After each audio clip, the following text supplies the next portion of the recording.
kami dari kelompok 1C. Saya Nindya Nawasari dengan NIM K762406. Saya Magdalena Nindya Talenta dengan NIM K762404. Saya Hidup Sari dengan NIM K762409.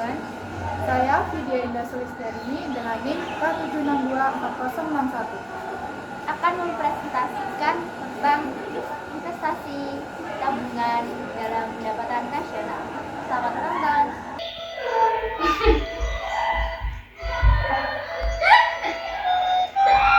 Berapa sih kok kayak gitu? Ini di IG lucu banget.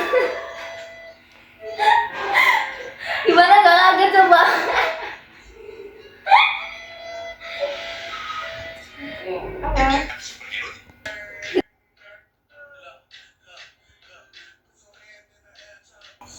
Kamu paham nggak sih maksud berita ini?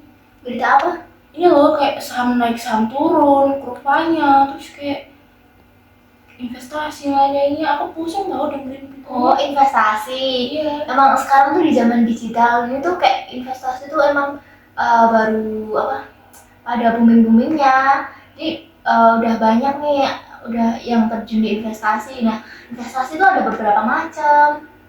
Apa aja sih macamnya? Kamu belum tahu ya? Belum. Mending kita lihat video ini biar tahu. Halo semuanya, jadi di sini saya akan menjelaskan tentang investasi dengan permisalan yang mudah dipahami. Nah, sebelumnya investasi itu ada beberapa macam. Ada saham, ada reksadana, ada deposito, ada obligasi. Kita mau bahas nih satu persatu. Nah, di sini saya permisalannya dengan bebek. Nah, kita misalkan bebek ini adalah uang. Kita akan bahas saham. Nah, yang pertama, saham itu apa sih? Saham ibarat kita nitipin bebek ke peternakan. Nah, ke peternakan untuk dikembangbiakan. Nanti peternakan akan berbagi hasil sama kita sesuai perjanjian dari awal. Nah, semakin besar bebek yang kita titipin ke peternakan itu, semakin besar pula kepemilikan kita akan peternakan itu.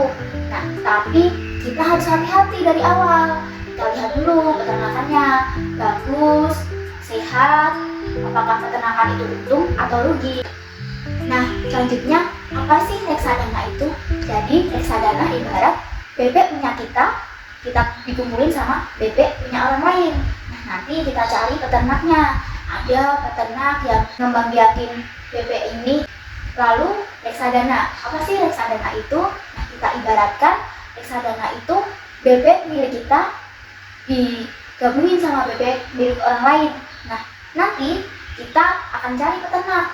Ada peternak yang kembangbiakin bebek-bebek kita dengan cepat, tapi dengan resiko yang tinggi. Ada juga peternak yang kembangbiakin bebek-bebek kita lama, tapi resikonya rendah. Nah, terserah kita mau pilih yang mana. Jadi kita harus mempunyai pilihan nih, mau pilih peternak yang mana sesuai kebutuhan kita.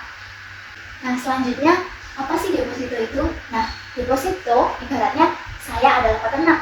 Nah, teman-teman menitipkan bebek teman-teman ke saya. Nah, bebek teman-teman akan saya jaga, akan saya rawat, akan saya besarkan.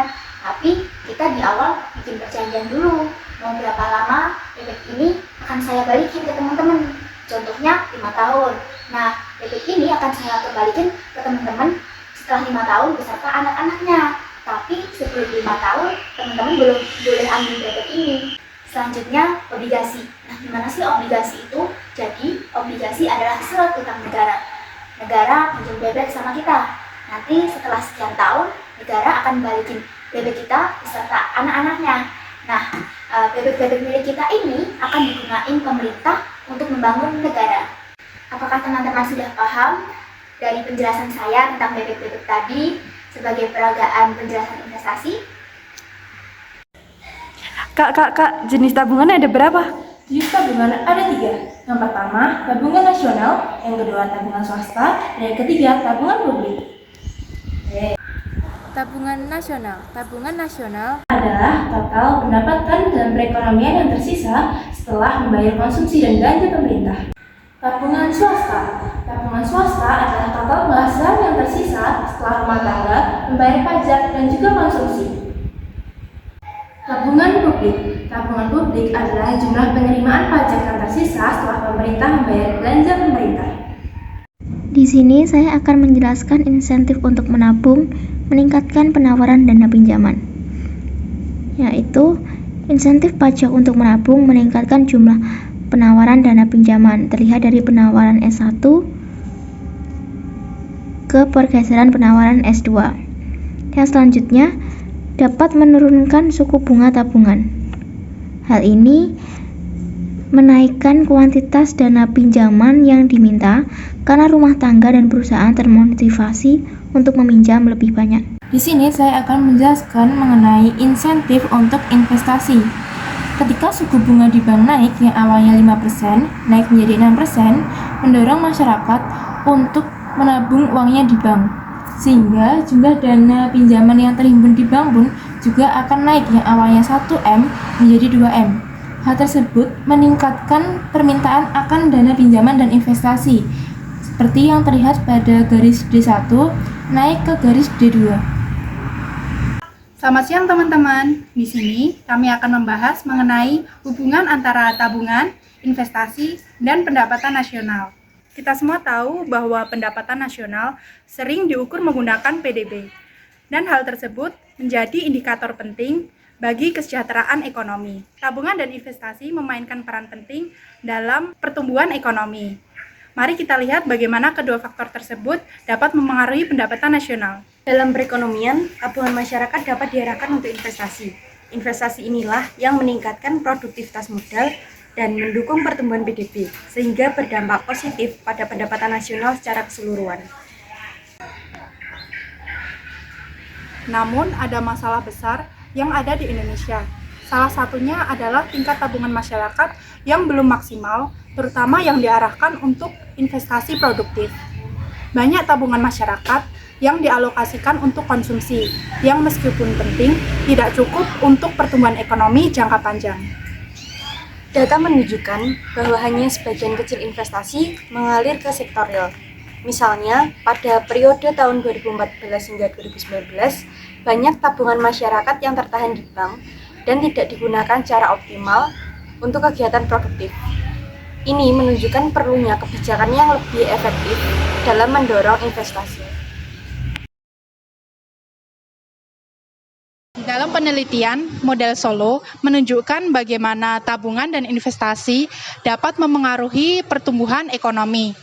Jika tabungan masyarakat meningkat, maka modal per pekerja juga akan bertambah atau disebut dengan capital depending. Hal ini tentunya dapat meningkatkan output per pekerja dan akhirnya PDB. Tetapi, pada kondisi steady state, jika pertumbuhan modal hanya cukup untuk memenuhi pertumbuhan penduduk dan depresiasi, pertumbuhan ekonomi akan melambat. Itulah mengapa diperlukan investasi inovatif untuk mendukung perkembangan teknologi agar produktivitas tetap tumbuh. Sebagai contoh, dalam BPS menunjukkan bahwa investasi yang optimal pada sektor real, yaitu seperti infrastruktur dan teknologi, dapat meningkatkan PDB. Hal ini tentunya dapat mendukung hubungan yang positif antara tabungan, investasi, dan pendapatan nasional. Sebagai kesimpulan, bahwa tabungan dan investasi sangat penting bagi pertumbuhan ekonomi Indonesia. Untuk mencapai pertumbuhan PDB berkelanjutan, masyarakat perlu meningkatkan tabungan produktif dan pemerintah perlu menciptakan kebijakan yang mendukung investasi sektor real.